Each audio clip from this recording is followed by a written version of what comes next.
warahmatullahi wabarakatuh. Psikologi populer kembali hadir menjumpai Anda bersama saya Rifda Alda Ufaira. Sipo Friends, setiap keluarga pasti punya cerita ya. Ada cerita yang menyenangkan, ada cerita yang mengharukan, tapi juga terkadang ada luka nih yang tersimpan, terutama terkait dengan hubungan kita sebagai anak dengan orang tua. Namun jangan khawatir Sipo Friends, karena hari ini kita akan membahas sebuah tema ya yang menjadi salah satu jalan keluar nih untuk yang dianggap sederhana tapi juga ternyata dampaknya itu luar biasa, yaitu adalah pemaafan ya. Melalui topik kita hari ini yaitu menyelesaikan konflik dengan orang tua melalui pemaafan dengan narasumber kita yang tentunya yang telah hadir di TVRI Sumatera Selatan ya. Ada Mbak Aisyah Safira, MPSI Psikolog selaku anggota Himpunan Psikologi Indonesia wilayah Sumatera Selatan. Halo Mbak Aisyah. Halo Mbak Alga. Apa kabarnya nih? Alhamdulillah baik sekali, meskipun tadi hujan ya. Hujan ya di jalan ya. Iya. Tapi alhamdulillah sampai sini dengan selamat ya. Alhamdulillah. Dan siap untuk menyapa Sipo Friends dimanapun berada ya Mbak Aisyah ya. Iya. Oke Mbak Aisyah, dan juga tentunya kami mengingatkan ke Sipo Friends dimanapun berada yang ingin bergabung bersama kami via telepon, bisa telepon ke 0711 311454 ataupun juga bisa via WhatsApp ya ke nomor 0823 1198 1790. Baik, kita awali ya Mbak Aisyah ya. Kenapa sih tertarik dengan tema ini ya? Mungkin apakah sepenting itu kita gitu ya Sipo Friends untuk kita tahu belajar mengenai tema kali ini, tentunya terkait dengan pemaafan dengan orang tua ya Mbak Aisyah ya. Silakan Mbak. Oke, jadi kenapa tema ini penting sekali untuk kita bahas gitu ya teman-teman sekalian. Karena memang pada saat saya berpraktik gitu ya menangani klien-klien, awalnya memang mereka menunjukkan gejala-gejala terhadap gangguan tertentu gitu. Tapi itu sebenarnya adalah dampak ketika kita tarik penyebab dari masalah kenapa terjadi gejala tersebut. Biasanya yang menjadi akar adalah pola asuh atau hubungan dengan orang tua gitu. Jadi seringkali ada banyak permasalahan gitu ya dari diri kita sendiri, itu ternyata disebabkan oleh hubungan kita dengan orang tua itu seperti apa gitu. Karena bayangin aja kita sebagai anak gitu ya, dari pertama kali kita lahir gitu, yang pertama kita lihat siapa? Orang tua. Yeah. Betul. Yang membesarkan kita selama berpuluh-puluh tahun ini siapa? Orang tua. Yang selama ini kita lihat kalau misalnya kita pulang dari sekolah, kita pulang kerja, kita pulang dari tempat bermain gitu ya, kita balik ke rumah yang kita lihat siapa? Orang tua lagi. Jadi memang rentan sekali terjadi pergesekan gitu ya dengan orang tua, karena kita ketemu terus nih setiap hari.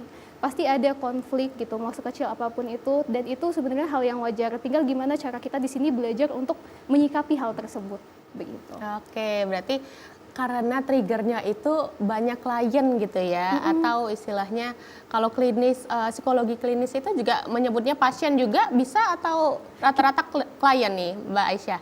Sama, biasanya kita nyebutnya klien. Oh klien ya, Iya. oke. Jadi berawal dari permasalahan memang yang ada di sekitar kita ya Mbak Aisyah ya, yang banyak klien datang ke bironya Mbak Aisyah gitu ya untuk konsultasi terkait dengan ternyata gangguan-gangguan ini, misalnya ya gangguan di dalam diri itu terkait dengan perilaku juga pola asuh orang tua gitu. Betul. Ya, benar ya? Ujung-ujungnya ke pola asuh itu lagi. Makanya kadang sebelum, awalnya memang kita tanya dulu gitu ya, kita probing kenapa gejala tersebut bisa terjadi, sudah berlangsung berapa lama gitu ya, mungkin ada trauma-trauma yang terjadi sepanjang hidupnya saat ini. Nah tapi setelah itu kita bahas juga hubungan kamu dengan orang tua seperti apa, hubungan dengan ayah seperti apa, hubungan dengan ibu seperti apa. Biasanya ada masalah juga di sana yang berhubungan dengan gejala-gejala yang dialami oleh klien kita gitu.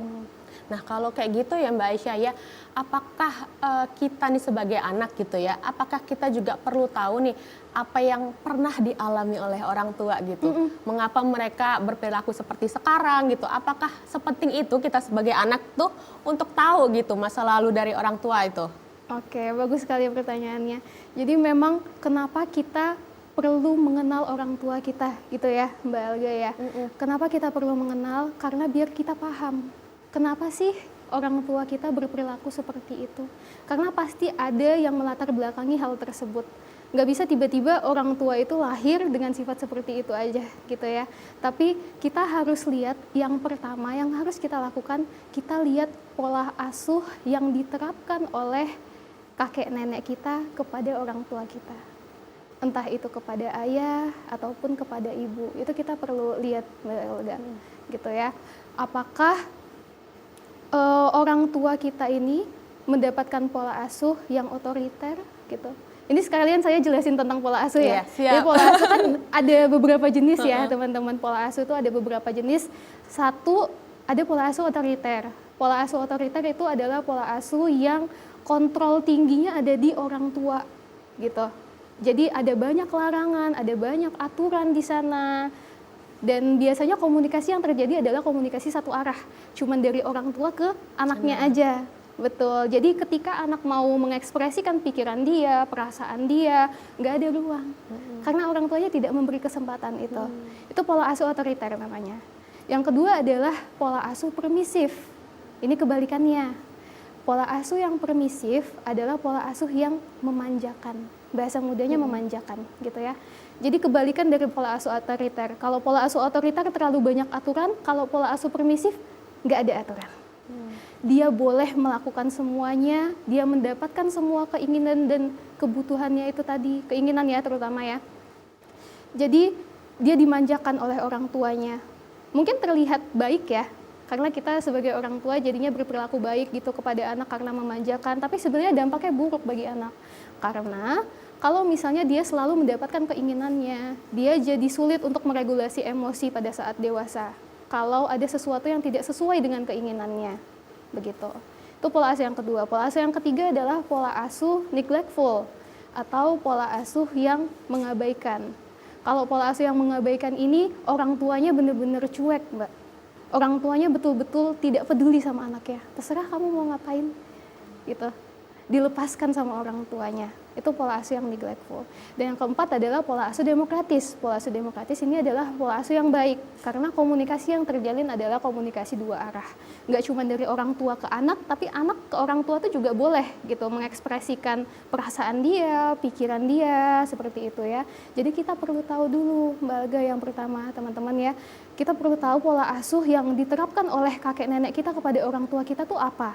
Karena biasanya orang tua kita itu belajar di sana. Kan dia sudah dibesarkan dengan pola asuh seperti itu ya. Jadi akhirnya dia belajar, oh begini caranya membesarkan anak. Gitu. Secara tidak sadar dia belajar, oh baik seperti ini yang sebaiknya aku lakukan. Gitu. Pada saat mengasuh anak, merawat anak seperti itu. Dan itu dipelajari secara tidak sadar. Gitu ya. Makanya kita perlu mengetahui pola asuh yang diterapkan oleh kakek nenek kita kepada orang tua kita itu. Karena biasanya nggak beda jauh antara pola asuh yang diberikan oleh kakek nenek ke orang tua dan orang tua ke kita. Biasanya 11-12 lah gitu. Itu lengkap ya penjelasan tentang pola asuh ya. Bisa langsung dicatat ya si Friends ya. Nah tapi berarti bisa istilahnya bisa kita kulik juga berarti cerita nenek kakek kita ya Mbak Isya ya. Iya. Dan itu balik lagi nanti ya jadi sebuah lingkaran. Kakek nenek kita kenapa dapat pola asuh kayak gitu ya? Oh berarti dari buyut kita. Berarti lama dong nanti ya pemaafannya ya. Berarti fokusnya memang lebih ke satu level aja gitu ya. Betul. Ke orang tua kita gitu ya, ayah ibu kita gitu ya Mbak Aisyah ya. Oke, tapi berarti fenomena nih yang misalnya nikahnya cepet gitu ya. Misalnya kita juga ada beberapa fenomena juga yang pengennya nikah cepat karena nggak mau jauh nih dengan anak usianya gitu ya. Itu juga bisa mempengaruhi juga nggak Mbak? Terkait dengan banyaknya permasalahan dari kita sebagai anak gitu. Bisa banget. Jadi usia kita pada saat menikah itu pasti akan mempengaruhi stabilitas emosi kita juga gitu ya. Stabilitas bagaimana cara kita meregulasi diri, melakukan kontrol terhadap diri sendiri gitu ya. Walaupun ada juga sebenarnya orang-orang yang meskipun di usia masih muda tapi dia sudah bisa meregulasi emosi dan diri dengan baik. Itu baik sekali gitu dan bagus untuk dilakukan. Tapi sebenarnya banyak juga orang-orang yang karena usianya masih belia itu ya, nikah muda tadi misalnya di bawah 20-an. Jadi dia masih sulit juga untuk meregulasi emosinya. Itu sering sekali terjadi. Nah, ini juga sangat amat penting gitu ya, dan perlu kita lihat pada saat kita memberikan pengasuhan kepada anak. Karena kalau misalnya di usia tadi di bawah 20 tahun gitu ya, dan ternyata dia memiliki stabilitas emosi yang masih belum bagus gitu ya, takutnya nanti kalau misalnya anaknya tantrum gitu, yang dia lakukan apa? Bisa jadi dia teriak, bisa jadi dia ikut ngamuk malah gitu ya. Kalau misalnya stabilitas emosinya belum bagus. Terus sampai main tangan juga ada. Betul, ya Mbak ya? Betul, iya. Itu bisa jadi salah satu pengaruh karena menikah di usia yang terlalu muda. Jadi kalaupun teman-teman sekalian di sini mau menikah, alangkah baiknya untuk cek dulu juga gitu ya, ke psikolog atau ke tenaga profesional lainnya. Kita lakukan asesmen psikologis seperti itu untuk mengetahui kita nih sebenarnya udah sadar belum sih dengan kapasitas diri kita sendiri. Kita tuh sebenarnya udah bisa belum sih jadi orang tua yang baik gitu. Kalaupun belum bisa gitu ya, kita belajar dulu sebelum menikah. Oke, Begitu. berarti bisa dikatakan juga kalau yang mau menikah bisa konseling pranikah dulu ya Mbak Aisyah ya. Mungkin bisa langsung ke Mbak Aisyah, bisa ya? Bisa, boleh. Mungkin kalau pengen konseling pranikah atau asesmen dulu gitu ya Mbak ya, bisa ke Mbak Aisyah. Itu kemana nih Mbak? Boleh dikatakan ke Sipo Friends di rumah atau dimanapun berada? Iya, boleh. Sekalian promosi juga Iya, ya. boleh masuk ya Mbak. Masuk ya. Jadi untuk sekarang teman-teman sekalian, saya berpraktik di Biro Psikologi namanya Rumah Berlindung. Itu biro psikologi yang kami bangun bersama dengan rekan-rekan saya yang lainnya. Jadi teman-teman terutama yang di daerah Maskarebet, KM gitu ya. Nah, kan biasanya biro psikologi itu ada lebih banyak di kota gitu. Nah, di sini kita cari tempat atau lokasi yang baru yang masih sepi biro psikologinya biar untuk layanan psikologis itu bisa lebih merata gitu. Oke, benar ya. Jadi bukan hanya di pusat kota tapi juga sudah di agak pinggir gitu ya. Iya, Itu agak masih pinggir. Palembang tapi ya? Masih Palembang ya. Oke, bisa ke bironya Mbak Aisyah atau bisa dikontak ke mana Mbak? Bisa dicari ke Instagram atau kemana? Oh, boleh banget. Kita juga aktif di sosial media ya teman-teman. Boleh cek di Instagram @rumah.berlindung atau di TikTok kita juga ada. Oke, jadi bisa dicari kontak personnya mungkin ada di Instagram gitu ya, bisa DM atau bisa langsung chat, ada WhatsApp-nya kali ya? Iya, bisa ada gitu WhatsApp-nya. Kita setiap hari biasanya ada bikin story We Are Open, terus kita kasih link admin WhatsApp. Oke, itu tadi ya Sipo Friends yang mau konseling anak-anak juga bisa ya, atau yang mau nikah tadi juga bisa langsung ke Mbak Aisyah. Oke Mbak Aisyah, kita lanjutkan namun setelah jeda pariwara berikut ini ya. Tetaplah bersama kami di Psikologi Populer.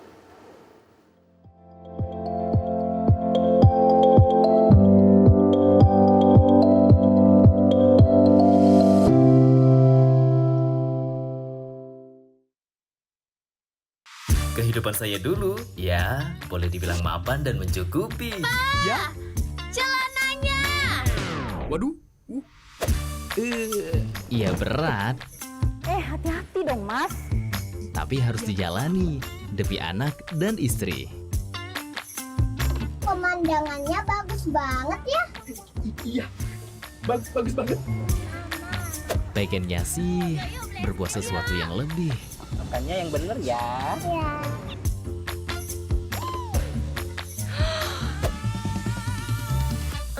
Pinter. Akhirnya kutemukan caranya. Tapi ternyata itu salah. Sepeda anak jadi hilang.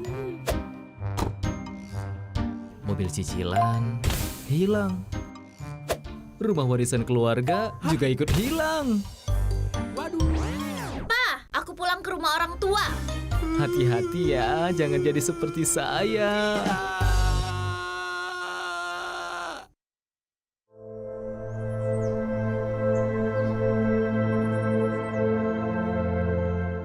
Kita mungkin lahir dari suku yang berbeda, berbahasa dan berbudaya beragam.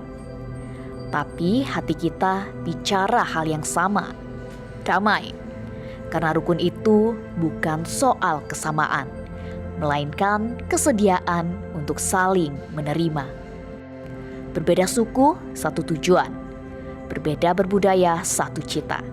Sebab Indonesia tidak dibangun karena keseragaman, melainkan karena semangat untuk hidup rukun dalam keberagaman. Berbeda suku, satu tujuan. Berbeda berbudaya, satu cita. Sebab Indonesia tercinta tidak dibangun karena keseragaman, melainkan karena semangat untuk hidup rukun dalam keberagaman.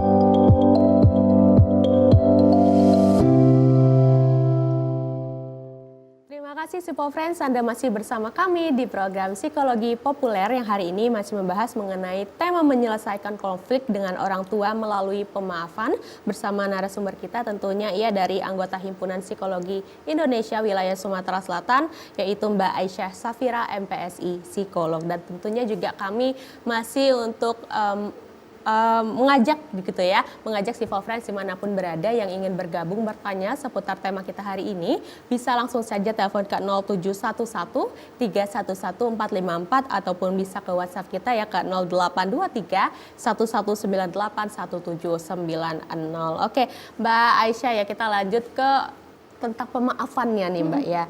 Itu tuh bentuknya atau definisinya itu seperti apa sih? Apakah pemaafan itu memang kita harus maafin diri sendiri dulu gitu ya? Atau memang kita harus memaafkan orang tua? Atau bentuknya harus berperilaku atau kata-kata itu kayak gimana sih sebenarnya Mbak definisi pemaafan itu sendiri? Oke, kita berangkat dari definisi pemaafan itu sendiri ya. Jadi pemaafan itu memang satu proses psikologis yang kompleks, satu proses psikologis yang panjang gitu ya.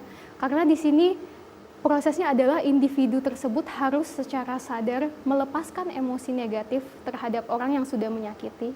Emosi negatif ini bisa berupa dendam, bisa berupa marah, bisa berupa benci juga sama orang tua gitu ya. Dan kita mengganti emosi tersebut menjadi emosi yang positif. Misalnya empati, penerimaan, pengertian kepada orang tua gitu. Itu untuk definisi pemaafan sendiri. Dan pemaafan ini Mbak Alga memang ada 3 dimensi gitu ya, di mana orang bisa dikatakan sudah mulai melakukan pemaafan. Yang pertama adalah dimensi emosi. Jadi ada perubahan emosi dari yang awalnya negatif, emosinya tadi ya marah, benci, dendam, berubah jadi emosi yang lebih positif, misalnya kasih sayang kepada orang tua, penerimaan gitu. Itu dimensi yang pertama, dimensi emosi. Yang kedua adalah melibatkan dimensi kognitif atau ada perubahan cara pandang juga. Selain emosi kita yang diubah menjadi lebih negatif, cara pandang kita juga berubah. Dari yang awalnya kita mikir kalau orang tua aku nih emang nggak ada yang bisa diharapkan lah. Orang tua aku tuh emang emosional banget, emang cuek banget. Kita ubah pola pikir tersebut menjadi pola pikir yang lebih netral gitu ya. Karena kita pola pikir yang negatif tadi biasanya memang disebabkan oleh banyak sekali kejadian di dalam hidup kita gitu. Itu juga sebenarnya nggak bisa menyalahkan orang tersebut juga sih kenapa akhirnya memiliki pola pikir yang negatif itu ya, karena ada yang melatar belakangnya. Tapi dengan pemaafan kita perlu merubah pola pikir tersebut menjadi pola pikir yang lebih positif, yang lebih netral juga. Misalnya kita mulai memahami bahwa oh ternyata orang tua aku tuh berperilaku seperti ini karena pola asuh dari kakek nenekku.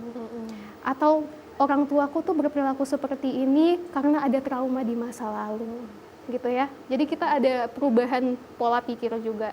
Dan yang ketiga adalah dimensi interpersonal. Selain tadi perubahan emosi, kita harus ubah ke yang lebih positif, kognitif atau cara berpikir. Yang ketiga adalah dimensi interpersonal. Jadi kita juga mengubah perilaku pada saat berhubungan dengan orang lain, di mana di sini yang dimaksud adalah orang tua gitu ya. Jadi kita mengubah perilaku kita kepada orang tua dari yang awalnya negatif, misalnya kita cenderung suka marah-marah ke orang tua, kita suka menghindar, itu kan juga sebenarnya negatif ya. Kita ubah perilakunya menjadi perilaku yang lebih positif. Misalnya kita ajak untuk ngobrol duluan, kita mulai terbuka di sini gitu. Jadi pemaafan itu melibatkan 3 dimensi ini, baru bisa dikatakan orang tersebut sudah memaafkan. Gitu. Oke, semakin besar gitu ya usianya gitu ya Mbak, itu pengalaman buruknya juga semakin banyak. Jadi apakah lebih susah untuk melakukan pemaafan itu atau ada ini nggak hubungannya nggak terkait dengan usia kita gitu? Oke, terkait dengan usia kita Pastinya ada ya, gitu. Karena semakin kita bertambah usia, pasti beban-beban tersebut akan semakin banyak juga. Gitu. Makanya mungkin itu juga yang melatar belakangi kenapa banyak orang baru sadar pas udah usia 20-an. Gitu. Pas usia belasan mana ada orang yang ngerti ini, kayaknya orang tua aku yang salah deh gitu. Mereka jarang kan bisa menimbulkan awareness itu sendiri gitu.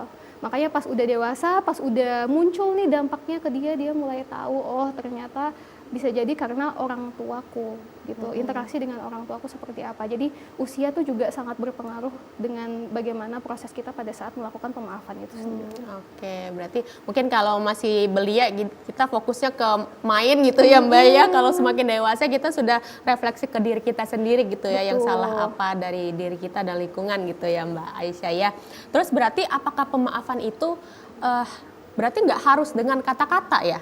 Atau mesti kayak kita harus minta maaf dong orang tua misalnya ya, minta maaf dong ibu, bapak, atau tadi karena sudah ada 3 dimensi tadi berarti nggak harus dengan kata-kata gitu Mbak Aisyah. Jadi proses pemaafan ini adalah proses yang dilakukan secara mandiri gitu. Tidak melibatkan partisipasi dari orang lain sebenarnya. Kalaupun kita mau mengungkapkan secara kata-kata itu akan lebih baik. Karena kita jadinya mengkomunikasikan gitu ya, mengekspresikan hasil dari pemaafan kita tersebut gitu. Tapi kalau misalnya tadi dimensi-dimensi itu sudah mencukupi gitu ya, ada dimensi emosinya, dimensi perilaku, dimensi interpersonal juga, sebenarnya itu sudah termasuk ke dalam proses pemaafan gitu. Tapi alangkah lebih baik kalau misalnya dikatakan juga secara verbal kepada orang tua gitu, atau orang tua yang minta maaf kepada anak, itu kan juga bisa. Itu akan lebih baik sebenarnya. Oke, berarti lebih baik memang dikatakan gitu ya, diverbalkan. Oke Mbak Aisyah, ternyata ada WhatsApp ya yang ingin bertanya, ingin bergabung ke TVRI Sumatera Selatan. Tapi mungkin Mbak Aisyah boleh minum dulu kali ya, supaya lebih rileks gitu ya, lebih santai gitu ya, sebelum didar-dar pertanyaan ya. Ini pertanyaan dari Putri di Oku, katanya mau tanya tentang gimana cara kita dealing dengan inner child biar bisa bermaafan dengan orang tua. Nah ini kata-kata atau istilah yang memang sering kali hadir ya Mbak ya tentang inner child nih. Gimana nih Mbak Aisyah menjawabnya? Oke, inner child ini memang adalah term yang sangat populer ya di kalangan ini masyarakat gitu, termasuk psikologi. Jadi memang bagaimana kita bisa, yang pertama adalah kita mengenali dulu inner child kita ini seperti apa. Luka apa aja sih yang kita miliki gitu ya, inner child kita itu apa gitu. Jadi kita harus tahu dulu, lalu kita rawat luka tersebut, barulah kita bisa melakukan pemaafan tadi kepada orang tua. Mungkin kita sekaligus langsung bahas tentang langkah-langkahnya ya Mbak ya. Silakan Mbak. Langkah-langkah untuk melakukan pemaafan ini kepada orang tua. Yang pertama adalah seperti yang saya katakan tadi, kita harus kenali dulu luka atau identifikasi emosi yang terlibat dalam konflik kita bersama orang tua. Ini jadi poin yang penting banget Mbak, dan saya sengaja taruh di awal gitu. Karena nggak jarang juga orang yang sengaja melupakan atau mengabaikan hal tersebut. Karena dia merasa udahlah, hal yang kayak gituan nggak usah dipikirin, musing-musingin kepala aja gitu. Ada ya orang-orang yang kayak gitu ya. Padahal itu sebenarnya hal yang sebaiknya jangan dilakukan atau tidak boleh dilakukan. Karena dengan seperti itu kita jadinya mengabaikan luka tersebut yang sudah diwariskan bertahun-tahun oleh orang tua kita gitu. Jadinya kita nggak bisa belajar dari kesalahan tersebut, dan besar kemungkinan kita mewariskan kembali luka itu kepada anak-anak kita di masa depan. Makanya kita harus kenali dulu yang pertama. Kenali luka yang ada dalam diri kita, yang ada dalam inner child kita tadi itu ya, kita cari tahu dulu. Mungkin saya sekalian sharing ini ya Mbak ya, tentang klien saya. Salah satu klien saya juga beberapa waktu yang lalu datang kepada saya gitu. Dia posisinya udah menikah.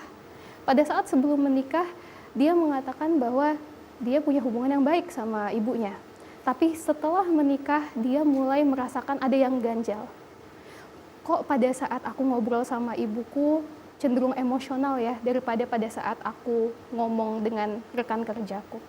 Oh ternyata ibunya nih memang suka mencampuri hubungan rumah tangganya gitu. Terus juga memberikan tanggung jawab finansial kepada klien saya tersebut gitu ya. Jadi akhirnya ada konflik-konflik dengan orang tua itu sendiri.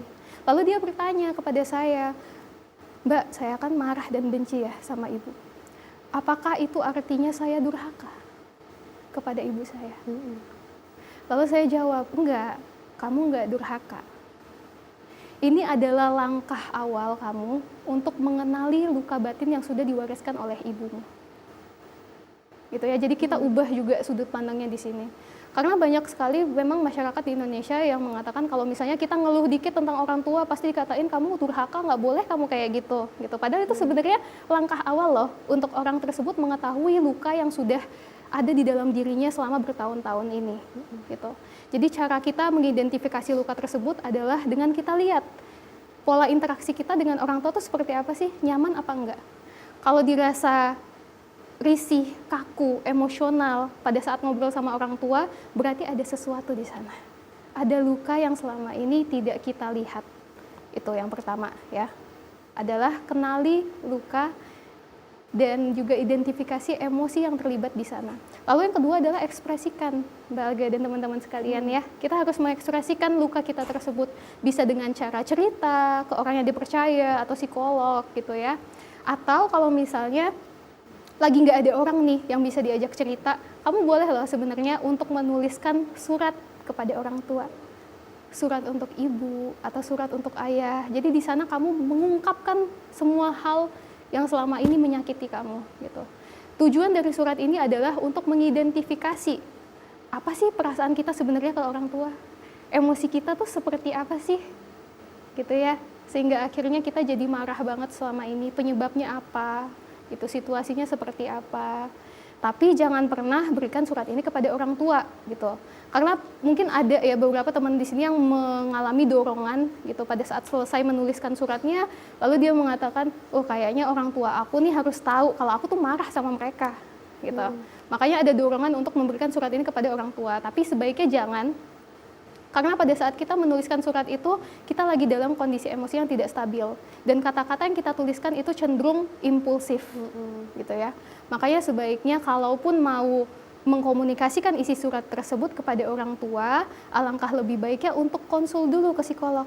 Jadi kita ubah bahasanya menjadi lebih sopan, gitu ya, lebih dapat diterima. Karena takutnya kalau surat tersebut langsung dikasih ke orang tua, nanti malah menimbulkan luka baru di orang tua. Baru lagi ya Mbak ya. Lagi, betul. Oke. Itu. Nah lalu. Oke, ada langkah selanjutnya? Ada langkah selanjutnya. Masih ada lagi penjelasan ya Mbak ya. Tapi mungkin kita lanjutkan setelah jeda ya Mbak Aisyah ya. Oke. Boleh banget. Jangan kemana-mana, Simple Friends, tetaplah bersama kami di Psikologi Populer.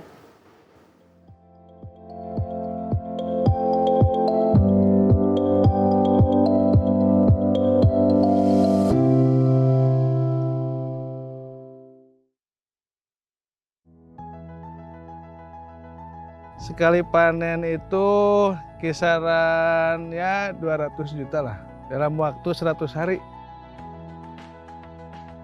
Awalnya dari hobi, kelamaan jadi suka.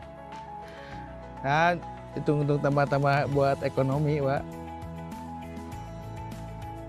Karena kalau konsumsi itu cepat daya jualnya, perputarannya cepat.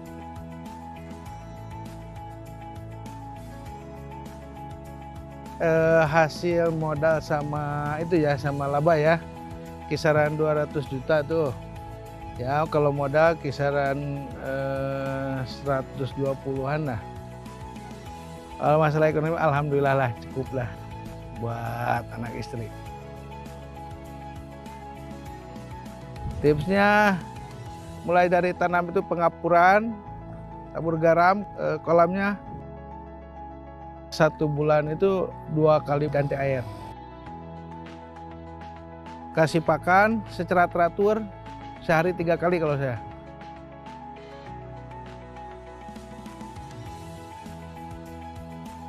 Ayo dukung perekonomian rakyat, petani cerdas, petani sejahtera.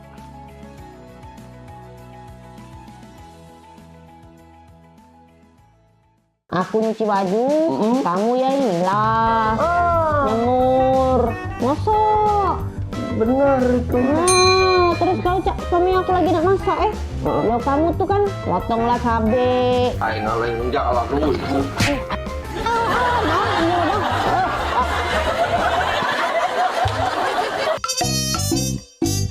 Tak boleh kau tunggu ke malam-malam, Dek. Uji wong tua zaman dulu ya. Kalau kau tunggu ke malam-malam, ngundang bala. Dompet nyampak. Cak rezeki ni. Tapi berdosa dah dompet uang. Pasti ada yang punya Inilah yang namanya hidup dicinta pulang bertiba. Dah apa ya Allah, dah apa. Rezeki aku yang ini.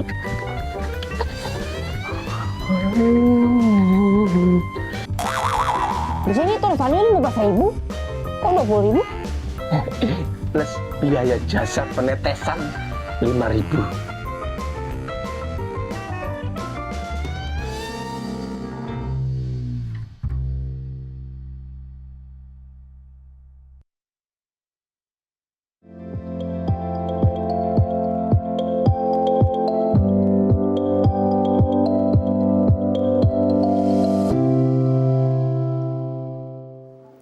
Terima kasih Sipo Friends, Anda masih bersama kami dalam program Psikologi Populer yang hari ini masih membahas mengenai menyelesaikan konflik dengan orang tua melalui pemaafan, dengan tentunya masih ada psikolog kita ya dari anggota Himpunan Psikologi Indonesia wilayah Sumatera Selatan, ada Mbak Aisyah Safira, MPSI Psikolog gitu. Dan tentunya juga kami masih mengajak Sipo Friends dimanapun berada yang ingin bertanya seputar tema kita hari ini ya, bisa langsung saja telepon ke 0711 311454 ataupun bisa ke WhatsApp kita ke 0823 1198 1790. Oke, kita lanjutkan lagi Mbak Aisyah ya terkait dengan pertanyaan dari Mbak Putri tadi, bagaimana kita dealing dengan inner child kita ya, sekaligus juga topiknya sama ya dengan langkah-langkah pemaafan ya Mbak Aisyah ya. Iya. Oke, mungkin masih ada beberapa nih ya Mbak ya. Iya, silakan Mbak Aisyah dilanjutkan. Oke, terima kasih Mbak Alga. Jadi kan tadi kita sudah bahas ya teman-teman sekalian, yang pertama adalah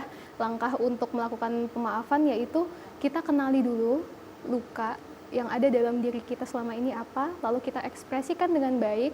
Dan yang ketiga adalah kita buat keputusan untuk melakukan proses pemaafan tersebut. Seperti yang saya jelaskan tadi, pemaafan itu mencakup 3 dimensi ya. Jadi kita melakukan perubahan terhadap emosi kita dari yang awalnya negatif ke orang tua menjadi lebih positif. Sudut pandang juga gitu, cara kita berpikir kognitif tadi dari awalnya juga kita berpikir banyak negatif ke orang tua kita menjadi berpikir yang lebih netral atau positif kepada orang tua kita. Lalu yang ketiga adalah dimensi interpersonal gitu. Kita mengubah perilaku kita kepada orang tua dari yang awalnya perilaku kita kasar, menghindar gitu ya, menjadi perilaku yang lebih baik lagi. Misalnya dengan kita lebih ramah, kita lebih menerima orang tua kita apa adanya, seperti itu. Kita lakukan proses pemaafan ini perlahan-lahan. Tapi pasti langkah-langkah ini sulit sekali untuk dilakukan Mbak Alga, dan pasti membutuhkan waktu yang sangat lama ya. Mungkin kalau misalnya kita bahas di sini 1 jam udah selesai, tapi pada saat praktiknya ada orang yang butuh waktu berbulan-bulan bahkan bertahun-tahun untuk melakukan proses pemaafan ini.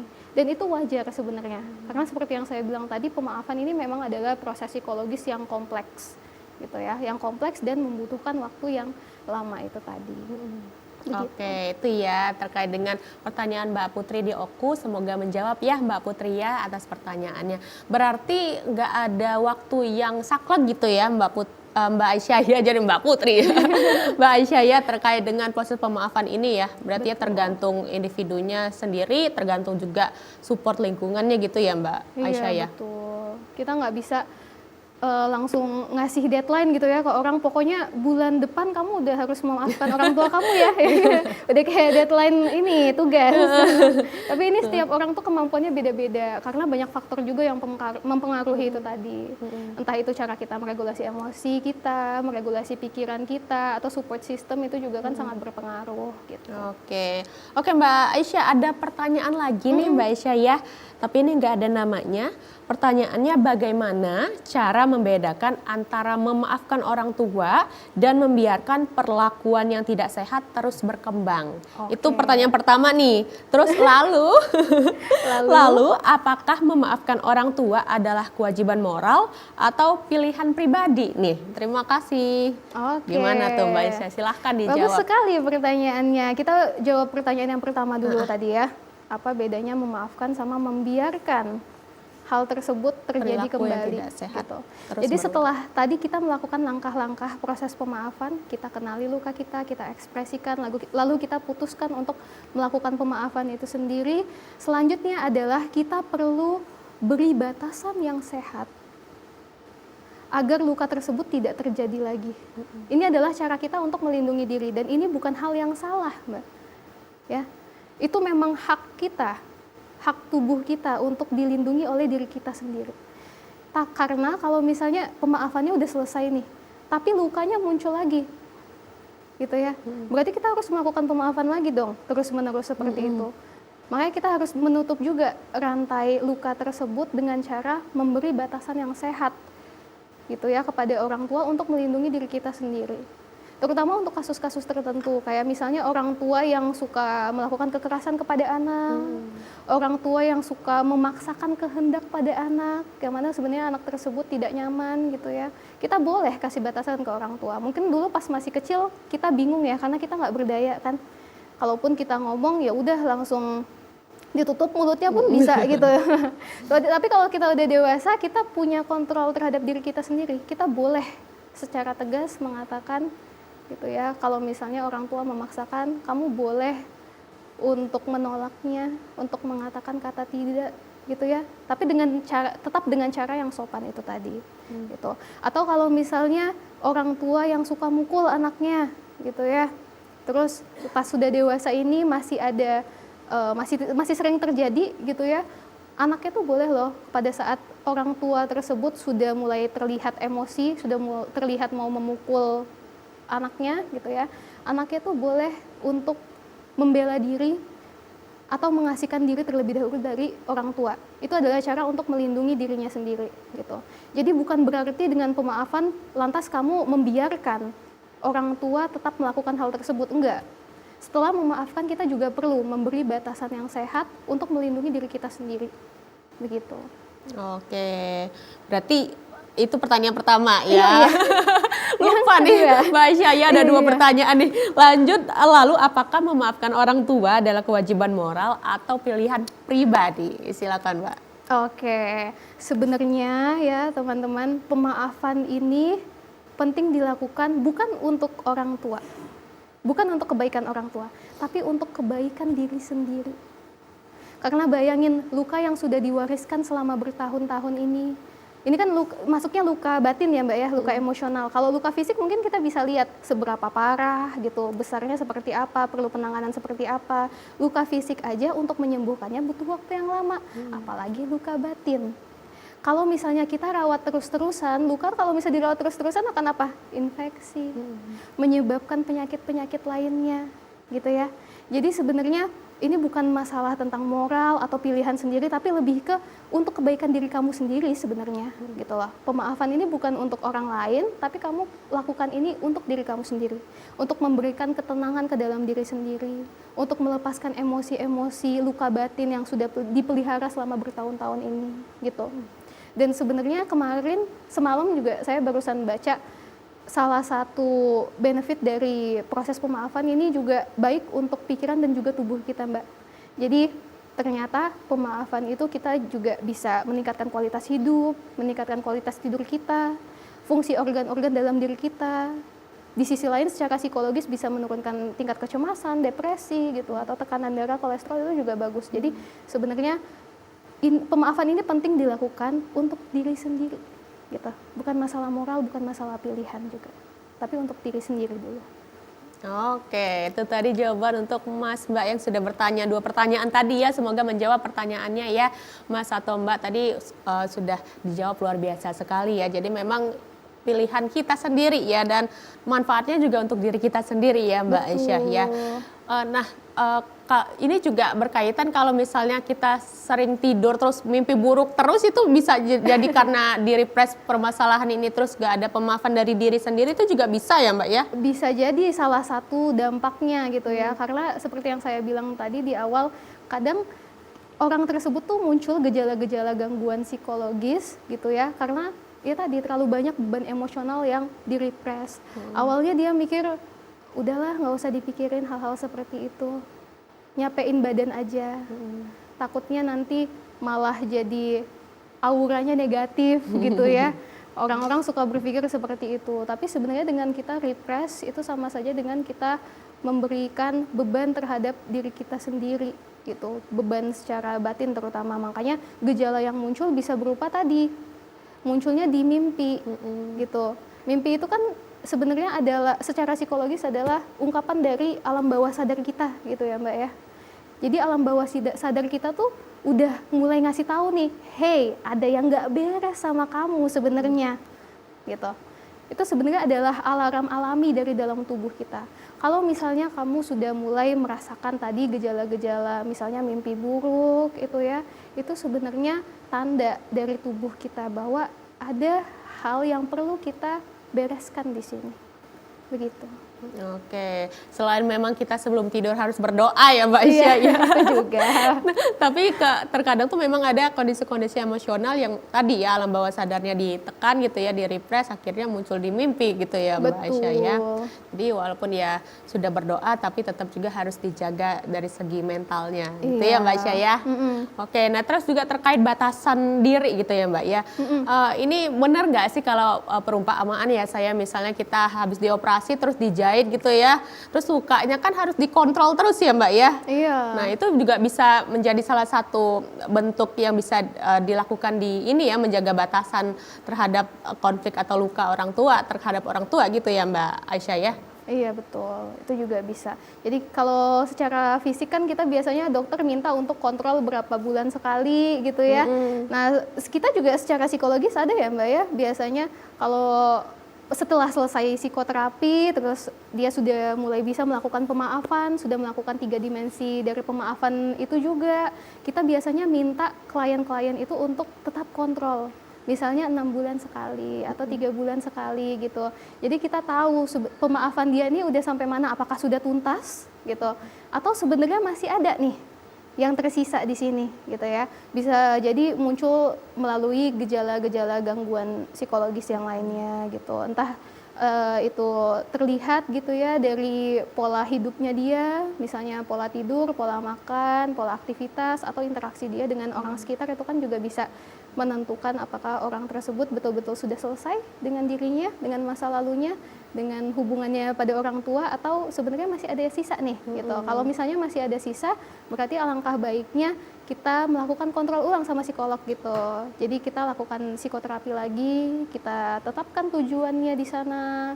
Tujuan psikoterapi yang kedua ini seperti apa, agar pemaafan ini betul-betul tuntas dilakukan gitu ya, biar kita juga merasa lega, merasa tenang tadi, begitu. Oke, intinya itu kalau misalnya psikologi sama fisik itu sebenarnya hampir sama ya Mbak. Betul. Ya, tapi mungkin kalau misalnya secara medis itu mungkin terlihat di luka fisik gitu ya. Kalau kita mungkin dalam bentuk, atau psikologi itu dalam bentuk perilakunya gitu ya. Oke Mbak Aisyah, nanti kita akan lanjutkan lagi ya. Namun setelah jeda pariwara berikut ini, jangan kemana-mana sih Pop Friends, tetaplah bersama kami di Psikologi Populer.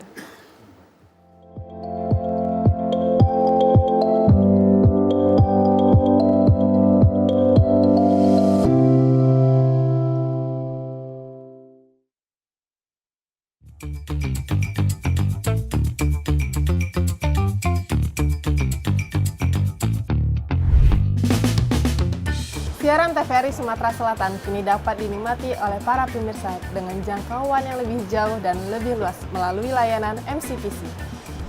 MCPC atau Multi Channel Per Carrier merupakan suatu layanan yang cost efektif untuk mendistribusikan siaran ke seluruh wilayah yang dijangkau satelit merah putih dengan slot orbit 108 derajat bujur timur.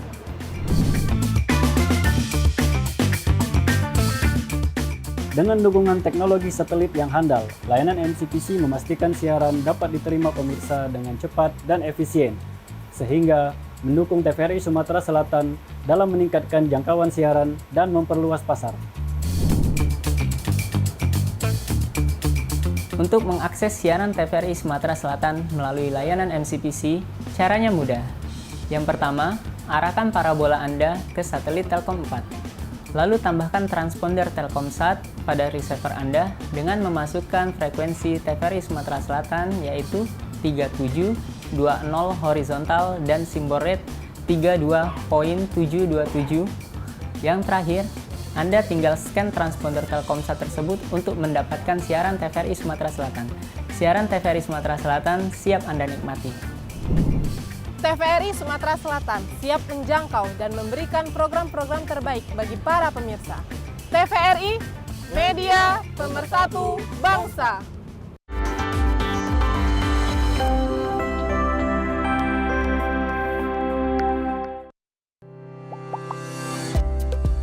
Saya memilih budidaya jeruk karena memang awalnya dari keluarga juga petani jeruk dan bagaimana cara saya juga untuk menjaga kualitas dari buah jeruk.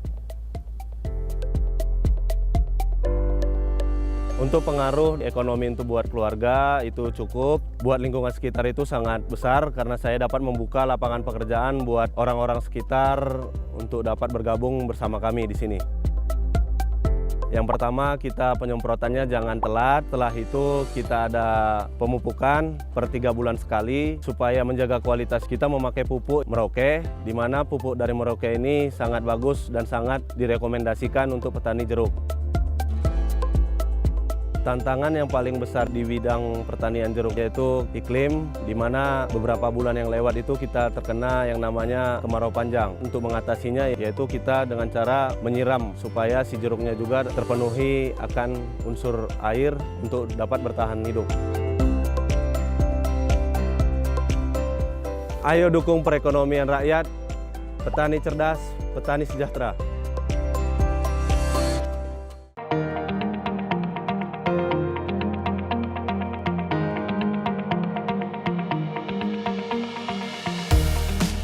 Tugas utama TVRI menjadi medianya negara, termasuk kita bicara pertahanan, termasuk kita bicara itu ada di TVRI salah satunya. Di daerah-daerah itu masih sangat banyak yang masih mendapatkan informasi itu dari TVRI dan RRI, dan Pak Prabowo sendiri sebagai presiden sangat berkomitmen untuk mempertahankan.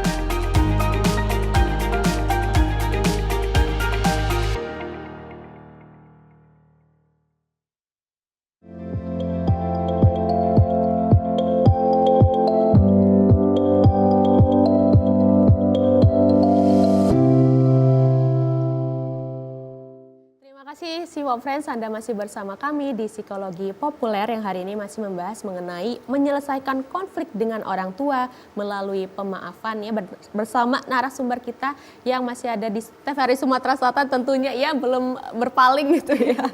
Ada Mbak Aisyah Safira, MPSI Psikolog selaku anggota Himpunan Psikologi Indonesia Wilayah Sumatera Selatan. Oke, Mbak Aisyah, kita lanjutkan lagi, ternyata ada pertanyaan tambahan ya di segmen terakhir ini. Mau tanya Kak, bagaimana konsep pemaafan orang tua kepada anak? Semisal orang tua pernah salah besar kepada anak, nah seberapa lama trauma anak tersebut bisa hilang? Kemudian bagaimana cara membuat trauma itu hilang agar anak tidak mengingat hal itu dan bisa memaafkan? Terima kasih, ini komprehensif ya pertanyaannya ya. Sudah dijelaskan dulu, baru akhirnya pertanyaan nih Mbak Aisyah. Silakan jawabannya Mbak Aisyah. Oke, pertanyaannya bagus sekali. Ini datang dari orang tua. Padahal awalnya target audiens kita adalah anaknya ya yang melakukan pemaafan. Tapi di sini orang tua ternyata ada yang pengen juga minta maaf gitu kepada anaknya. Ini adalah hal yang patut untuk diapresiasi. Terima kasih banyak kepada ibu atau bapak ini. Nggak ada namanya nih. Nggak ada namanya ya. Bapak atau ibu gitu ya. Ibu atau bapak ya. Terima kasih banyak sudah mau meminta maaf kepada anak gitu ya. Karena ini adalah satu hal yang sulit sekali sebenarnya untuk dilakukan orang tua. Karena seperti yang kita tahu, orang tua itu kan biasanya gengsinya tinggi banget ya, Mbak Alga ya. Egonya tinggi sekali. Jadi untuk minta maaf tuh biasanya sulit sekali keluar dari mulut orang tua tersebut. Nah, yang bisa dilakukan kalau misalnya orang tua mau minta maaf kepada anak, ada yang namanya rekonsiliasi. Gitu. Rekonsiliasi ini adalah kita membangun hubungan yang baru itu kepada anak dengan cara kita mengkomunikasikan kesalahan kita itu apa, kita mengakui di sana, kita minta maaf juga kepada anak di sana, gitu. Rekonsiliasi ini berbeda dengan pemaafan. Kalau pemaafan tadi bisa dilakukan oleh diri sendiri, tapi kalau kok rekonsiliasi itu dilakukan oleh dua belah pihak. Jadi nggak cuma anaknya aja yang berpartisipasi, tapi orang tuanya juga di sini perlu ada partisipasinya. Yang mana dua-duanya tuh sama-sama mau mengakui kesalahan, dua-duanya mau memperbaiki hubungan gitu ya, mau introspeksi diri, itu penting gitu dalam rekonsiliasi. Caranya gimana? Caranya yang pertama adalah ibu atau bapak boleh tulis terlebih dahulu apa yang ingin disampaikan kepada anak, terutama masalah trauma-trauma tadi ya yang mungkin membekas di anak, dituliskan terlebih dahulu. Setelah itu boleh konsultasikan kepada psikolog atau tenaga profesional. Karena takutnya tulisan tersebut masih ada bahasa-bahasa yang cenderung membela satu pihak gitu ya, atau tidak enak didengar oleh pihak lainnya, seperti itu. Makanya perlu ada konsultasi dengan psikolog atau tenaga profesional sebelum diucapkan, karena takutnya nanti malah menjadikan luka baru kepada anak tersebut. Nah, setelah itu jangan membuat ekspektasi juga kepada lawan bicara. Fokus ke apa yang bisa kita lakukan. Yang bisa kita lakukan adalah dengan kita menyampaikan gitu ya, permintaan maaf kita menyampaikan kesalahan kita apa, kekecewaan kita apa terhadap orang tersebut gitu. Jadi kita jangan menaruh ekspektasi apapun kepada lawan bicara. Lalu setelah itu lakukan rekonsiliasi tersebut dengan cara mengajak anak gitu ya, atau kalau anak ngajak orang tua untuk berkomunikasi empat mata. Nah, pas berkomunikasi ini kita juga perlu memahami bahwa kita harus menyampaikan semuanya secara objektif, jangan cuma membela pihak kita aja gitu ya, tapi kita kasih tahu juga pemahaman yang kita dapatkan dari cara kita memahami orang tua atau anak tadi gitu ya. Lalu setelah itu kita juga jangan sampai kebawa emosi gitu. Kita juga perlu mengontrol emosi di sini karena takutnya ini kan topik yang sensitif sekali.